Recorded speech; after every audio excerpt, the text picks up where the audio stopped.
আসসালামু আলাইকুম।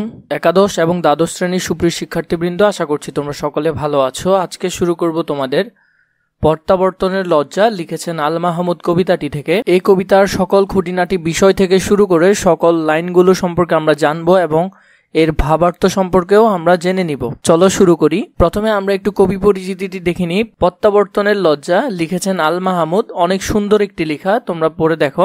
সংলাপ ও গল্পের ঢঙে রচিত হয়েছে এই কবিতাটি এবং এই কবিতাটি নেওয়া হয়েছে কবির সোনালী কাবিন কাব্যগ্রন্থ থেকে। এগুলো একটু জেনে নিবে, গুরুত্বপূর্ণ তথ্য, এগুলো একটু ভালোভাবে দেখে নিবে। আল মাহমুদ জন্মগ্রহণ করে 1936 খ্রিস্টাব্দে 11 জুলাই ব্রাহ্মণবাড়িয়া জেলার মোড়াইখাল গ্রামে। দীর্ঘদিন তিনি সাংবাদিকতার পেশায় জড়িত ছিলেন এবং দৈনিক গণকণ্ঠ ও দৈনিক কর্ণফুলী পত্রিকার সম্পাদক ছিলেন তিনি। পরে বাংলা শিল্পকলা একাডেমিতে যোগদান করেন এবং পরিচালক পদ থেকে অবসরে যান। এই জগতে যন্ত্রণাদায়ক শহর জীবন নিয়ে নয়, তিনি শহর জীবন নিয়ে লিখেননি, তেমন লিখেছেন বেশি গ্রামীণ জীবন এবং স্নিগ্ধ শ্যামল প্রশান্ত গ্রামীণ জীবন নিয়ে।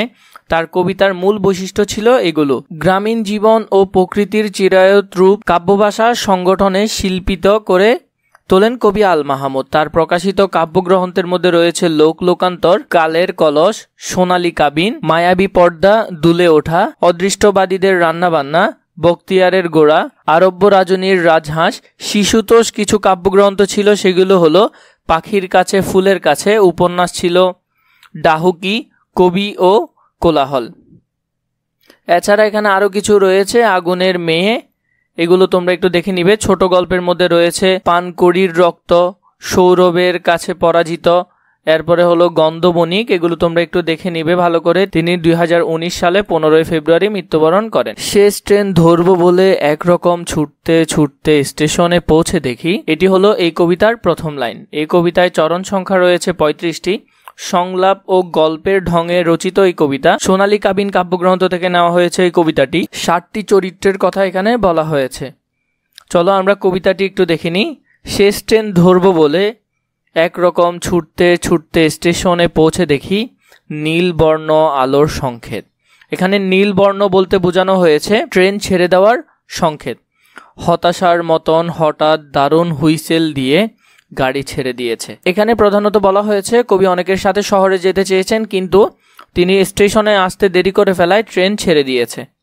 যাদের সাথে শহরে যাওয়ার কথা ছিল তাদের উৎকণ্ঠিত মুখ জানালায় উবুর হয়ে আমাকে দেখছে, হাত নেড়ে সান্ত্বনা দিচ্ছে। কবি যাদের সাথে যাওয়ার কথা ছিল তাদের তো ট্রেন ছেড়ে দিয়েছে এবং তাদের উৎকণ্ঠিত মুখ জানালায় উবুর হয়ে কবিকে সান্ত্বনা দিচ্ছে। আসার সময় আব্বা তাড়া দিয়েছিলেন, গোছাতে গোছাতেই তো তোর সময় বয়ে যাবে, তুই আবার গাড়ি পাবি। কবি যখন বাসা থেকে বের হচ্ছিল তখন তার বাবা তাকে তাড়া দিচ্ছিল যে তাড়াতাড়ি করো, না হলে গাড়ি চলে যাবে।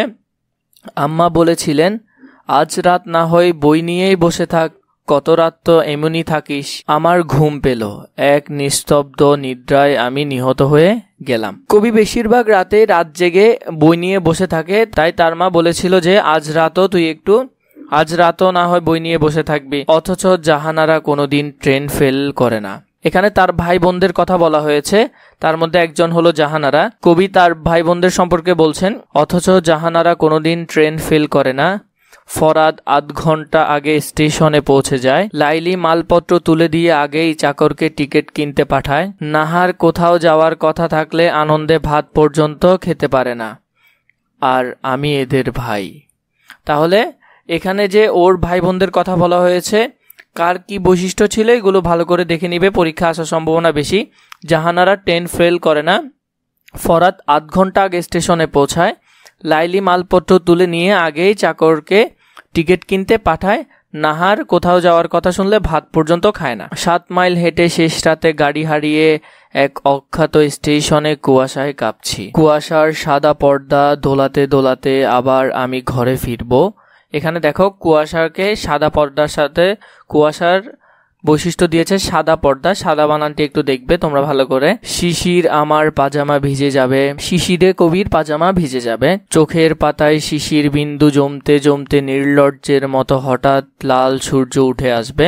সূর্যের রং এখানে লাল ধরা হয়েছে, এগুলো তোমরা ভালো করে দেখবে। পরাজিতের মতো আমার মুখের ওপর রোদ নামলে সামনে দেখব পরিচিত নদী, ছড়ানো ছিটানো ঘরবাড়ি গ্রাম, জলার দিকে বকের ঝাঁক উড়ে যাচ্ছে। তারপর দারুণ ভয়ের মতো ভেসে উঠবে আমাদের আটচালা কলার ছোট বাগান, দীর্ঘ পাতাগুলো না না করে কাঁপছে। বৈঠকখানা থেকে আব্বা এবার আমাকে দেখে নিয়ে মুখ নিচু করে পড়তে থাকবে, ফাবিআইয়ি আলাই রব্বিকুমা তুকাজ্জিবান। তাহলে তার বাবা কি পড়েছিল তা একটু দেখে নিবে।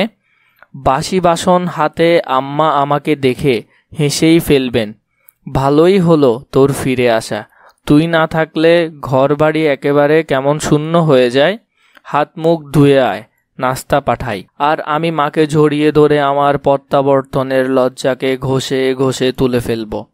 এখানে প্রধানত হলো যে মা, শেষে মা বলতে বুঝিয়েছেন প্রকৃতির প্রতিমূর্তি, মানে নিজের এলাকা বা নিজের গ্রামীণ জীবনের প্রতি যে ভালোবাসাটা।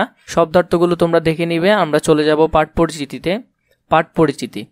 প্রত্যাবর্তনের লজ্জা কবিতাটি আল মাহমুদের সোনালী কাবিন কাব্যগ্রন্থ থেকে সংকলিত হয়েছে। সংলাপ এবং গল্প বলার ঢঙে কবিতাটি রচিত।